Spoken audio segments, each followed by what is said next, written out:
Hello po. Good day to us all po. God bless us all. To God be the glory po ulit, guys. Bali, part 5 po. Part 5 po ng season 25. What is written truly happened. Thank you so much po sa lahat po ng makakapagtapos ng content ko na to. Samot dalangin ko po na sana po kapag dumaan sa wall nyo, sa FYP nyo, try nyo po sanang tapusin. Para po makita nyo na kahit konti meron po akong gustong ihatid na konting life lesson and motivation para sa ating lahat. Para mas tumibay pa po, para maging strong araw-araw. Yung kapit po natin dun sa nasa itaas, dun sa talagang totoong magliligtas, sa mga mapipili, sa mga magiging karapat-dapat. Lagi po sana nating asam-asamin na mapasama tayo dun sa talagang iaangat ng ating Panginoon sa takdang oras at panahon. Hindi na po yan masyadong magtatagal, guys. Bagamat tayo po abalang-abala pa rin sa pang-araw-araw nating buhay, sa pang-araw-araw nating journey, sa pagsusumakit nating umasenso at umahon pa ang buhay natin. Naway mas gawin po nating prioritize na sa bawat iniisip, sa bawat ginagawa, sa bawat sinasalita natin, lagi po nating ibibigay na ang nalulugod talaga ay yun pong nasa itaas. Yun pong talagang dakilang creator na may gawa, na nagbibigay ng liwanag at buhay sa bawat isa sa atin. Amen. So, ito nga pong context, ito pong bottom line ng season 25 ko na to. Parang step by step po ito na importante din pong malaman natin na kapag dumating po yung isa sa climax ng tribulation, ng great tribulation na nakaabang na po talaga sa mundong ito. Actually, nandun na po tayo, nakapasok na po talaga tayo, guaranteed po yan, sa loob ng circle ng tribulation. Nag-aantay na lang po tayo ng mga paparating na isa-isang climax na mga mangyayari po talaga sa mundong ito. Napakarami na pong sign na nagpapakita. Isa po sa importante niyan, yung pong talagang super lakas po, magiging powerful po talaga yung power ng wicked, nung masama. Kasi nakatakda po yan na i-implement na po na talaga yung tatak niya. Na wala naman po talagang assurance kung ano talaga yung tatak na yun. Yun po yung number na 666, pero ang ini-imply po ng Holy Scripture ng ating Creator sa kamay at sa noo. Ang kamay po ang kamay po nagsisignify po yun ng mga hinahawakan natin, ng gawa ng bawat isa sa atin. Tapos ito pong noo, ito pong forehead natin, nagsisignify po yan ng knowledge, ng wisdom ng bawat isa sa atin. So, ano po yan? Isa po yan sa kaabang-abang na parte ng tribulation. Tapos yun nga pong habang while the tribulation is ongoing, while the tribulation is getting worse and worse and worse and worse, dadating po yung rapture. Dadating po yung iaangat tayo. Halos kalagitnaan po yun. Yan po yung pagkakaintindi ko ng pagkakasunod-sunod. Sabay-sabay po tayong mag-research. Sabay-sabay po nating i-memorize ang step by step na talagang mangyayaring climax. Mga nagsisignify po ng climax 1, climax 2. Para sa akin po, climax 1, climax 2. Kasi dire-diretso po yan Kapag kasi nangyayari na po halos yung 4 na kabayo. Nangyayari na po yun, symbolism po yun. Wait lang.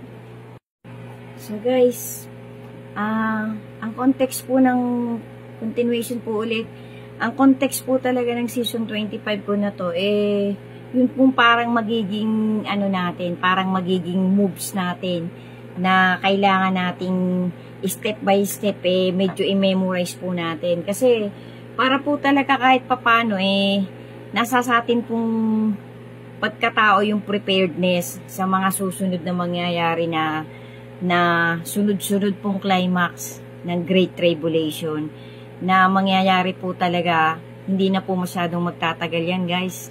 Yan po kumbaga sa nakakalungkot pong katotohanan yan. Na lahat po talaga tayo, kahit ayaw natin, kahit hindi natin gusto, hindi po natin kayang pigilan. Kasi sinalita po talaga ng Creator natin yan na sa takdang panahon, sa takdang araw, magkakasunod-sunod po talaga ang hindi ka nais-nais na Panginoorin. Yun nga pong masasamang araw, sabi sa banal na salita ng ating Creator. Paghandaan po natin yan guys, kasi sabi nga po, dilat man tayo o pikit, mangyayari pa rin po yan. So, mas asam-asamin po natin na kung pinaprioritize po natin yung pagpapayaman natin, yung pag-iipon pa natin, ang pag-iipon ng kung ano-anong investment natin sa mundong ito, para po sa akin, ang isa po sa pinaka-the best, pinaka-ultimate, the best, na maibibigay kong tips sa aking kapwa, sa aking pamilya, sa aking mga kaibigan. Kung may mga nakakakita man pong kilala ako sa mga platform na ginawa ko, ang pinaka-the best, ultimatum na tips na kaya kong ibigay, mas ipapriority ko na pong maligtas ang aking kaluluwa, ang aking buong whole being na hinihiram ko lang din po sa ating Creator.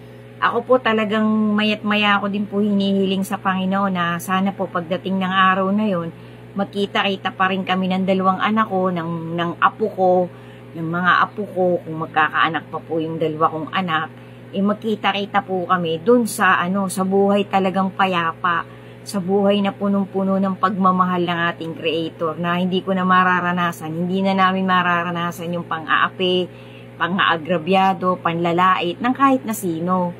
Yung talagang punong-puno po ng hustisya, yung pong lugar na yun ang inaasam-asam ko, ang pinaka-ultimate kong pangarap. Pinapanalangin ko rin po ang buong pamilya ko, ang aking mga kamag-anak, 10 ng aking basta buong kamag-anak ko po, pinapangarap ko pong magkita-kita kaming lahat doon. Kaso nga po, hindi natin hawak yun Pangarap lang po yun. Ang Panginoon po ang magbibigay ng pinakahuling salita, huling hatol. Tayo pong lahat ang tanging magagawa lang po natin makiusap sa Panginoon. Tapos yung second po, makagawa tayo ng mga kabutihan na ang nalulugod po talaga ang ating Creator. Yan po ang pinaka-the best tips na maibibigay ko sa bawat content na ginagawa ko. Kasi sabi nga po hindi naman talaga natin magagawa ang kahit anong kabutihan nang hindi tayo sinamahan ng ating Panginoon. Kung may mga nagagawa man pong kabutihan ng isang nilalang ng ating Panginoon na iniisip niya na siya ang mag-glorified, na siya ang mas makikinabang, alam po ng Panginoon lahat. Alam po ng Panginoon kung inaalay natin sa Kanya ng buong katapatan, ng buong puso natin, o inaalay natin para sa sarili nating glorification, para sa sarili nating pakinabang.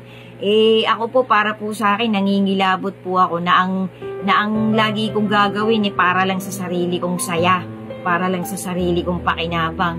Ako po kasi guys, ang motivation ko po, pamula po nung nagka-cancer ako, pamula po nung marami akong dinana sa buhay kong mga hindi magagandang karanasan, parang naisip ko po na kahit gumanti ako, hindi din ako magiging masaya Kaya idinalangin ko na lang po, ipinanalangin ko na lang po yung revenge na gusto kong gawin ko, ibinigay ko na lang po dun sa ating Creator. Kasi mas karapat dapat pong siya talagang magbigay ng revenge sa mga umagrabyado sa atin Yan po ang isa din pong magandang tips na kaya kong itawid sa mga nakakakita ng content ko.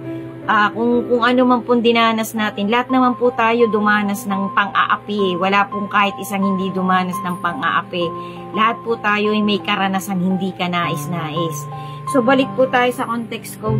Ito po talagang ko na to. Actually, po ito parang kumbaga sa hanggat maaari nga po, natatakot din po akong makita o maranasan tong mga mangyayaring ito Kaso wala po tayong magagawa Mangyayari po talaga ang dapat mangyari. Sa ayaw at sa gusto po natin, mangyayari po ang mangyayari. Kasi yun po talaga ang nakaabang sa mundong ito.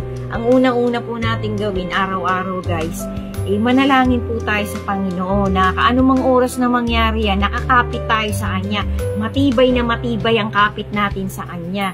Kasi hindi po natin kayang pangalagaan ng sarili natin, ultimong mga mahal natin sa buhay. Wala pong ibang magbibigay niya kundi siya lang at ang kanyang bigatin son. Sundan niyo pa po. Thank you so much po sa inyong lahat na nagtatry magtapos ng bawat content ko. Amen. To God be the glory po. Sundan niyo pa po ang kasunod. God bless us all.